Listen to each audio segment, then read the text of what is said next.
So in the previous part, in part 1, we have done this chapter up to importance of management. Now in this part 2, we will start the nature of management. Management as science, management as profession, management as art. So first of all, management as science. First of all, what is science? Science is the systematic body of knowledge in which all the experiment or results are in which the results are based on repeated experimentation and practice. So, first of all, management as science. Point 1, systematic body of knowledge. Management has its own body of theories and principles that were developed over the years. In addition, it has its own vocabulary. Yes, as science, management has also its own body of knowledge. Management में भी उसकी अपनी theories हैं, principles हैं और अपनी vocabulary भी है, यानी कि कुछ वर्ड्स हैं जिनका अगर आप साइंस में देखोगे तो मीनिंग अलग होगा, बेसिक इंग्लिश में अलग होगा, और जो हमारा कॉमर्स है इसमें हमारी जो बिजनेस है इसमें इसका मीनिंग जो है वो अलग होगा. सो यस, मैनेजमेंट भी एक सिस्टमैटिक बॉडी ऑफ नॉलेज है, साइंस भी है. Theories based on experimentation. The principles of the management has developed over the years based on repeated observation and experiments. Yes. Like similarly like science, जो management के principles हैं वो भी developed हुए हैं ईयर्स बाय ईयर्स. जब पास हो गए उनमें बहुत सारी रिपीटेड ऑब्जर्वेशन और एक्सपेरिमेंट्स को करने के बाद में ये प्रिंसिपल्स बने हैंगे. However, a management deals with human behavior. No exact cause and effect relation can be established. क्योंकि जो मैनेजमेंट है इसमें सिर्फ हम फिजिकल चीज़ों को नहीं देखते हैं, हम ह्यूमन को भी देखते हैं. जो अलग अलग ह्यूमन बींग्स हैं उनका अलग अलग तरीका होता है कुछ ना कुछ करने का, और जो ह्यूमन का बिहेवियर है वो कांस्टेंट नहीं है. आज खुश है कल दुखी होगा. You know it's there are multiple fluctuations in human behaviour. इसीलिए कोई एग्जैक्ट जो ह्यूमन बिहेवियर का जो कॉज एंड इफेक्ट रिलेशनशिप है वो एग्जैक्टली कोई डिफाइन नहीं कर सकता, ना ही एस्टेब्लिश करता है. सो ये जो फीचर है ये पूरा नहीं करती है management. Universal validity. Theories and the principles of management are valid universally to a great extent. Yes, जो थ्योरीज हैं और मैनेजमेंट की जो प्रिंसिपल है वो वैलिड यूनिवर्सली है, यानी कि ऑल परवेसिव है, वो भी बहुत लार्ज एक्सटेंट पर. These can be use to impart basic knowledge and managerial skills to wording managers. यानी कि जो मैनेजर होता है उसके अंदर स्किल्स लाने के लिए और बेसिक जो इम्पार्ट करने के लिए जो नॉलेज है उसके लिए ये है. बट यस, जो ये चाहे वैलिड तो सभी जगह हैं दोनों चीज़ें, बट जो कह सकते हैं कि जो प्रिंसिपल्स हैं उनका जो मतलब यूज़ है वो मॉडिफाई कर सकते हैं मैनेजमेंट में, बट जो साइंस है उसको मॉडिफाई नहीं किया जा सकता. जो साइंस है वो प्रैक्टिकल है. जो एक बार आप एक्सपेरिमेंट करोगे जो उसका रिजल्ट आएगा, अगर आप वही एक्सपेरिमेंट दोबारा करोगे तो वही रिजल्ट आएगा. सो साइंस बदलती नहीं है, बट जो हमारी मैनेजमेंट के प्रिंसिपल हैं वो मॉडिफाई हो जाते हैं सिचुएशन के अकॉर्डिंग, बिकॉज हर जगह पे सिचुएशन सेम नहीं होती है. सो यस, नेक्स्ट इज, सो इसलिए हम कह सकते हैं जो मैनेजमेंट है वो प्योर साइंस नहीं है, वो इन एग्जैक्ट साइंस है, क्योंकि ये कुछ फीचर नहीं पूरे करता. सिंपली कहा जाए तो एक फीचर ही है जिसको पूरी तरह करता है, बाकी तो गाबाडोल कह सकते हो. So management as a art. Existing literature. Management has its own literature for theoretical knowledge and learning, such as Henry Fayol's Principles of Management and Frederick Taylor's Scientific Management Theory. Yes, जो management है, जो management के principal हैं और जो art है, उन दोनों के लिटरेचर्स अवेलेबल हैं. क्यों हैं? ताकि आप उससे थियोरेटिकल नॉलेज ले सकते हैं, उनको याद कर सकते हैं. और ऐसे ही हमारी जो मैनेजमेंट है इसके अंदर हेनरी फ्योल के भी प्रिंसिपल्स हैं मैनेजमेंट के अलग, टेलर के भी अलग हैं. जनरली टेलर यूज़ करते हैं पर इनका पूरा नाम फ्रेडरिक टेलर्स है. ठीक है जी. सो यस, ये फीचर पूरा करता है आर्ट का management. Second is dynamic application. जो इसकी हमने नॉलेज ले ली, अब उसकी जो एप्लीकेशन है वो हर ह्यूमन बींग अलग अलग करता है. कोई कैसे करेगा कोई कैसे करेगा. Managers mould the theories and the principles of management as per situation and the need of the art. जैसे कि मैंने आपको बताया सिचुएशन के अकॉर्डिंग सब कुछ चेंज हो जाता है. तो ऐसा ही जो आर्ट की नॉलेज लेंगे और उसकी थ्योरी लेंगे वो भी ऐसे ही करते हैं. जैसे कि आर्ट सभी जैसे पेंसिल से लिखना हर कोई सीखता है बट उसकी एप्लीकेशन अलग करते हैं. कोई उससे ड्राइंग करता है, कोई उससे कुछ करता है, कोई उसको सिर्फ लिखने के लिए, यानी कि multiple applications. Third is practice and creativity. Managers use creativity and imagination to apply the theories and the principles of management to the different situation. Management अपनी क्रिएटिविटी, अपने विचारों को यूज़ करेगा, अपनी इमेजिनेशन को यूज़ करेगा, जो प्रिंसिपल जो भी उसने नॉलेज ली है उनको एप्लीकेबल करने के लिए अलग अलग एप्लीकेशंस में। Just like each artist specialises in one form of art. जैसे कि एक आर्टिस्ट स्पेशलाइजेशन आ जाती है उसको एक आर्ट में, यानी कि some peoples like me, we love to draw eyes, so we can make the eyes differently repeatedly, and we get specialized in this. Different managers distinguish themselves in the terms of creativity. अलग अलग manager अपने आप को अलग अलग दिखाते हैं अपनी क्रिएटिविटी और एप्लीकेशन में, जो उनकी मैनेजर स्किल्स होती हैं। कुछ लोग बहुत अच्छी तरह यूज़ कर पाते हैं, कई सिर्फ रटने में आगे होते हैं। For instance the acting skills of mister Amitabh Bachchan different from those of mister Robert Downey Jr. Amitabh Bachchan is a Bollywood actor. So simply दो यहाँ पे दो सेलिब्रिटी की बात की गई है, उनकी जो एक्टिंग स्किल है वो डिफरेंट होते हैं, पर उन्होंने यानी कि जो सीखी तो एक जगह से है, बट उनकी स्किल्स अलग अलग है क्योंकि वो उनकी एप्लीकेशन अलग अलग कर रहे हैं। सिमिलरली हम कह सकते हैं कि management as art is completely right, क्योंकि ये तीनों के तीनों फीचर को पूरा करते हैं, तो हम मैनेजमेंट को एज अ आर्ट स्टेट कर सकते हैं। Management as a profession, so yes, profession क्या होता है? जिसके पास स्पेशल स्किल्स होते हैं, किसी चीज़ को स्पेशलाइजेशन होती है उस टास्क को परफॉर्म करने के लिए। Like a teacher have the specialisation of teaching, वो उस चीज़ में प्रोफेशन है। जो प्रोफेशन होता है उसके अंदर जो प्रोफेशनल होता है सर्विसेज दे के पैसे कमाता है। First of all systematic knowledge of management can be attained by studying in the various management colleges and institutes and by reading management books. जैसे प्रोफेशन को हासिल करने के लिए लोग अलग अलग प्रोफेशंस की अलग अलग बुक्स पढ़ते हैं, वैसे ही यहाँ पे जो मैनेजमेंट है इसकी भी नॉलेज लेने के लिए अलग अलग बुक्स अवेलेबल हैं। सो या दिस ये वाला क्राइटेरिया पूरा करता है ये। Freedom to be a manager, no specific qualification और degree is required to manager. Profession के लिए आपको स्पेसिफिक डिग्री चाहिए, कुछ टेस्ट देने पड़ते हैं, कुछ क्वालिफिकेशन को क्लियर करना पड़ता है, फिर ही आप उस चीज़ में एंट्री ले सकते हो। बट आपको मैनेजर बनने के लिए कोई खास क्वालिफिकेशन या फिर डिग्री की ज़रूरत नहीं है। जैसे कि घर पे हम खुद ही मैनेजर होते हैं, हमें कोई डिग्री नहीं ली होती घर को मैनेज करने के लिए। So third is professional association. Managers are affiliated to professional associations. जो मैनेजर्स होते हैं वो एफिलेट किए जाते हैं थ्रू प्रोफेशनल एसोसिएशंस, जैसे कि all India management association AIMA। ये बहुत बड़ा इंस्टीट्यूट है जो कि रेगुलेट करता है जो अपने मेंबर्स हैं उनके फंक्शंस को वो रेगुलेट करता है। कोड ऑफ कंडक्ट, प्रोफेशन में एंट्री लेने के लिए एक स्पेशल कोड ऑफ कंडक्ट होता है, लेकिन मैनेजर्स को कोई खास ज़रूरत नहीं होती कि उनको कोई खास कोड ऑफ कंडक्ट नहीं चाहिए होता। So now levels of management. I hope आपको अंडरस्टैंड हो चुका होगा। नेचर 3 तरह का होता है, as a art, as a science, as a profession के वो फीचर नहीं पूरे करता। साइंस में हम कह सकते हैं इनएग्जैक्ट साइंस है या फिर प्योर साइंस नहीं है। आर्ट के वो सभी फीचर्स को पूरा करता है।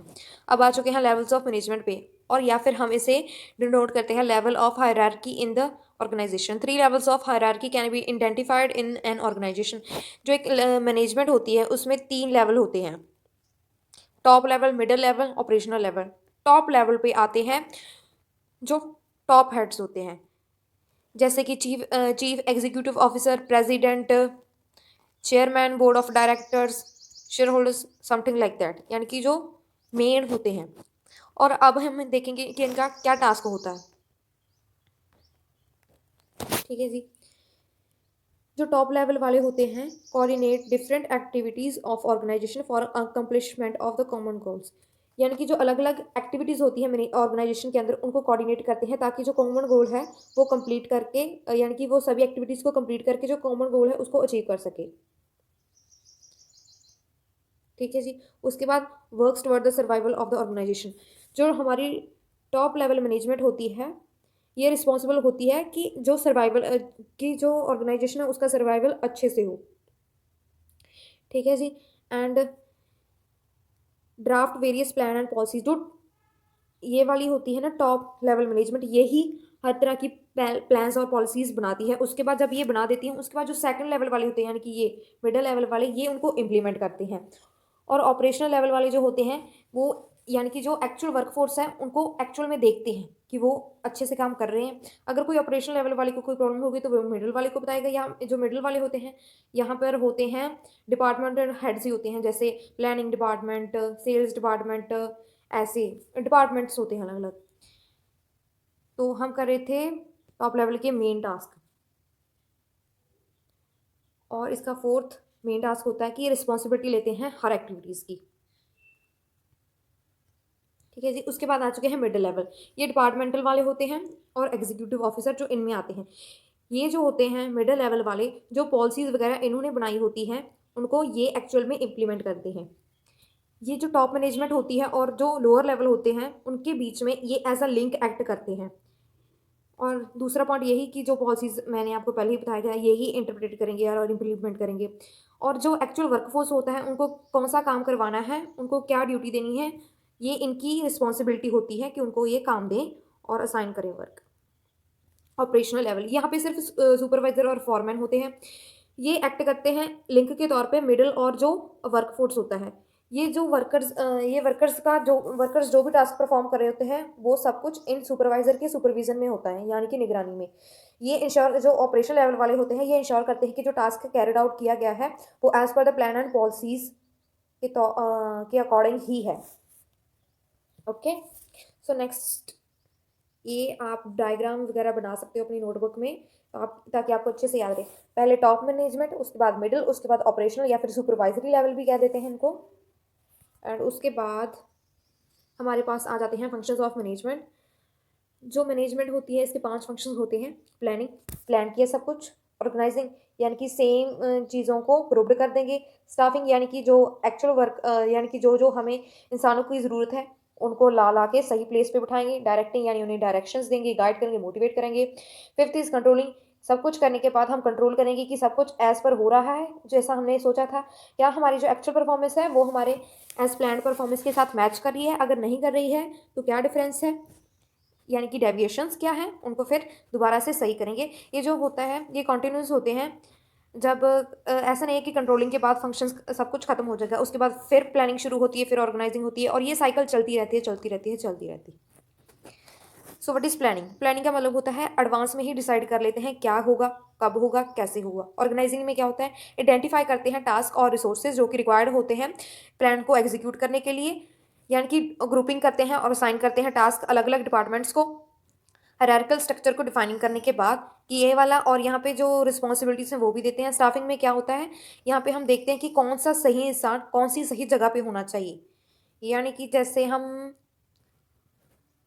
सेल्स डिपार्टमेंट वाले को उठा के प्लानिंग में बिठा दें, लेकिन जो सेल्स वाला है उसे प्लानिंग का पी भी नहीं आता, तो that is just a waste of resources. इसीलिए स्टाफिंग इज इंपॉर्टेंट, सही इंसान को सही जगह पे बिठाना। प्रमोशन वगैरह, रिक्रूटमेंट वगैरह वो सभी इसी की चीज़ें हैं, इनको हम डिटेल में पढ़ेंगे, नेक्स्ट चैप्टर यही है। डायरेक्टिंग, यानी कि स्टाफिंग करने के बाद गाइड करना है, मोटिवेट करना है, सुपरविजन करना है, और कम्युनिकेशन वगैरह करनी है, उनके साथ इंटरेक्ट करना है, तो ये सभी चीज़ें डायरेक्टिंग में आती है। पांचवा कंट्रोलिंग, इसमें हम देखते हैं कि जो हमारी एक्चुअल परफॉर्मेंस है वो हमारे प्लान के साथ मैच कर रहा है या नहीं। अगर कोई डिफरेंस आता है यानी कि डेविएशन आता है तो फिर से हम प्लानिंग करके उस चीज़ को सुधारेंगे और उस गलती को दोबारा अगर नहीं होने देंगे। Next is controlling. कंट्रोलिंग आपको हर चैप्टर में देखने को मिलेगा, ऐसा ऐसा काम है, तो कोऑर्डिनेशन इज इम्पॉर्टेंट। जो कोऑर्डिनेशन है वो बहुत इंपॉर्टेंट है, आपको इसको अच्छे से याद करना है। एग्जाम में केस स्टडी वगैरह आती है कि बताइए कौन सी मैनेजमेंट का फंक्शन यहाँ पे परफॉर्म हो रहा है, सॉरी, या फिर कौन सी चीज़ है जो लैग कर रहे हैं, ऐसे करें वैसे करें। So, what is the meaning of coordination? It is process through which the activities of various departments and units are synchronized for the achievement of the organisational goals. यानी कि जो सभी एक्टिविटीज़ हैं उनको मिलजुल के आगे लेके चलते हैं, कोऑर्डिनेशन होना चाहिए। ऐसा नहीं है कि दो डिपार्टमेंट एक ही जगह कर रहे हैं, एक ही काम कर रहे हैं, तो वो वेस्ट ऑफ रिसोर्सेज होगा। It is a binding force, ये एक बाइंडिंग फोर्स होता है जो कि यूनाइट कर देता है जो इंडिविजुअल्स के एफर्ट्स होते हैं, अलग अलग इंडिविजुअल्स के एफर्ट्स को जोड़ के रखता है ताकि जो कॉमन गोल है उसको अचीव किया जा सके। जो वेरियस फंक्शंस होते हैं मैनेजमेंट में उसके बीच बीच में ये उनके अमंग ये एज अ लिंक के तौर पे एक्ट करता है, यानी कि उनको जोड़ के रखता है। It is found at every level of management, ये आपको हर मैनेजमेंट में देखने को मिलेगा। जहाँ पे कोऑर्डिनेशन नहीं होगा वहाँ पे मैनेजमेंट का कोई फ़ायदा नहीं होगा, no benefit will be there. So next is the element of coordination, ये इम्पॉर्टेंट कंसेप्ट नहीं है, एग्जाम में कोई क्वेश्चन नहीं आता, बट एक बार हम इसके गो थ्रू हो लेते हैं। Integrating individuals work and efforts towards the attainment of the goal, यानी कि ये जो सभी काम होते हैं और इंडिविजुअल्स जो काम कर रहे होते हैं उन कामों को, उनके बीच में ये यानी कि उनको बाइंड करके रखता है कि सही काम सही दिशा में जा रहे हैं। जो हमारा सही दिशा कौन सी होगी, यानी कि जिस दिशा में हम अपना कॉमन गोल अचीव कर पा रहे हैं। उसके बाद achieving a balance among the activities of the organisation as to ensure harmony and cordial environment. जो कोऑर्डिनेशन होता है वो बैलेंस बना के रखता है एक्टिविटीज़ के बीच में जो ऑर्गेनाइजेशन में होती हैं, ताकि इंश्योर कर सके हार्मनी और कोऑर्डिनल एनवायरनमेंट, यानी कि सभी कोऑर्डिनेट कर रहे हैं। हार्मनी यहाँ पे यानी कि पीस है, यहाँ वहाँ पे यानी कि कोई मनमुटाव नहीं है। Properly scheduling the activities in such a way to ensure that there will be no interruptions और डिले, यानी कि कोई डुप्लीकेशन वगैरह, यानी कि कोई भी वेस्टफुल चीज़ नहीं होनी चाहिए। इस तरह से हमें उसको शेड्यूल करके रखना है। और जो रॉ मटेरियल वगैरह होते हैं सब चीज़ों को मेंटेन रेडी टू वर्क करके रखना है, ताकि कोई भी इंटरप्शन वगैरह ना आए। उसके बाद फीचर्स क्या होते हैं कोऑर्डिनेशन की, यूनिफाइज इंडिविजुअल्स एफर्ट्स। जो कोऑर्डिनेशन होता है, जो इंडिविजुअल्स के एफर्ट्स होते हैं उनको इंटीग्रेट करता है किसके टुवर्ड, जो सेट हमने गोल किए होते हैं, यानी कि जो हमारा टारगेट होता है। इंश्योर यूनिटी, ये इंश्योर करता है यूनिटी, यानी कि जो सभी डिपार्टमेंट और इंडिविजुअल्स हैं वो ऑर्गेनाइजेशन का जो गोल है उसको अचीव करने में लगे रहें, और उनके जो एक्शन है एक दूसरे के साथ कोऑर्डिनेट होने चाहिए। गोज़ ऑन कॉन्टिन्यूसली, यानी कि ये नेवर एंडिंग प्रोसेस है, ये कभी ख़त्म नहीं होता। ये हर जगह पे आपको देखने का मिलेगा जब तक कि हमारा प्लान टारगेट नहीं मिलता। एक खत्म हुआ गोल तो दूसरे की तरफ, दूसरा खत्म हुआ तीसरा, और ऐसे ही चलता रहता है। प्रोवाइड्स एट ऑल लेवल, यानी कि ऑल हर जो हर लेवल है मैनेजमेंट का, वहाँ पे इसको देखने को मिलेगा। ये आपको देखने को मिलेगा। इन्वॉल्व मैनेजर्स, कोऑर्डिनेशन के लिए जो मैनेजर्स हैं उनकी बहुत ज़्यादा इन्वॉल्वमेंट होती है, क्योंकि मैनेजर्स ही सारे इन्वायरमेंट को एनालाइज करते हैं कि सब कुछ जा रहा है। अगर कोई प्रॉब्लम होती है तो मैनेजर ही उस चीज़ को मैनेज करता है। क्यों मैनेज करता है? क्योंकि उसके पास वो स्किल्स होते हैं। उसके बाद एम्प्लॉइज डेलीब्रेट एक्शन, यानी कि ये कोई मर्जी नहीं होती करना, बट हमें ये करना ही पड़ता है। ये बहुत बहुत बहुत ज़रूरी है अगर आप चाहते हो कि आपके जो ऑर्गेनाइजेशन है वो सक्सेसफुल रहे तो। ना लास्ट इज, ये बहुत इंपॉर्टेंट टॉपिक है, coordination as a sense of management क्या होता है, यानी कि ये क्वेश्चन आपको सीधा भी आ सकता है। इंपॉर्टेंस ऑफ कोऑर्डिनेशन क्या होता है, ये इंपॉर्टेंस वाला जो क्वेश्चन है, ये वाला वे जो है स्टेटमेंट का, ये आपको केस स्टडी में आ सकता है। Coordination as the sense of management, ये आपको डायरेक्टली क्वेश्चन पूछ सकता है वो, यानी सीबीएसई वाले। So what is that? Harmonised goals, यानी कि जो कोऑर्डिनेशन है वो सिंक्रोनाइज कर देता है जो पर्सनल गोल्स होते हैं इंडिविजुअल्स के and the overall goals of organisation, यानी कि ये पीस बना के रखता है और ये कोशिश करता है कि जो सभी गोल हैं, चाहे वो पर्सनल गोल हैं चाहे वो ओवरऑल गोल है, वो सभी अचीव हों, कोई डिसअपॉइंट ना हो। लॉटेड वर्क, जो कोऑर्डिनेशन होते हैं इंटीग्रेट कर देता है जो ओपिनियंस और थॉट होते हैं वेरियस स्पेशलिस्ट के और डिपार्टमेंट के, जो कि ऑर्गेनाइजेशन के होते हैं, ताकि अवॉइड कर सके डाइवर्जन और जो कॉन्फ्लिक्ट होता है, क्योंकि अलग अलग स्पेशलिस्ट अपने आप को ऐसे होते हैं, हाँ हमारे पास ज़्यादा है, हमारे पास ज़्यादा है, तो इससे थोड़ा सा ना कन्फ्लिक्ट बनने के चांसेस होते हैं। बट जो कोऑर्डिनेशन होता है वो इस चीज़ को खत्म कर देता है, या कह सकते हैं एलिमिनेट कर देता है। Interdependence of divisions, an organisation has the various interdependent departments such as production, sales and finance. Coordination is needed to coorganise their activities for the achievement of the common goals. जो organisation होती है उसके various independent department होते हैं, जैसे production, sales और finance. Coordination होती है, जो कोऑर्डिनेशन होती है वो बहुत ज़्यादा ज़रूरी हो जाती है ताकि हम कॉमन गोल्स को अचीव कर सकें। इन जो ये सारे डिपार्टमेंट होते हैं इनके बीच जब हम इसको ले आते हैं कोऑर्डिनेशन को, तो कॉमन गोल अचीव करना आसान हो जाता है। सो इसी के साथ हमारा ये चैप्टर ख़त्म होता है एंड मिलते हैं आपको नेक्स्ट चैप्टर में। इसके हम कुछ, अगर आपको डाउट्स वगैरह होंगे तो आप मुझसे कमेंट्स में पूछ सकते हैं, और हम इसके इंपॉर्टेंट क्वेश्चंस एंड एवरीथिंग हम करेंगे। अगर आपको कोई सजेशन देना है तो देना चाहते हो तो do let me know in the comment section, और मिलती हूँ next video. Thank you for watching my video.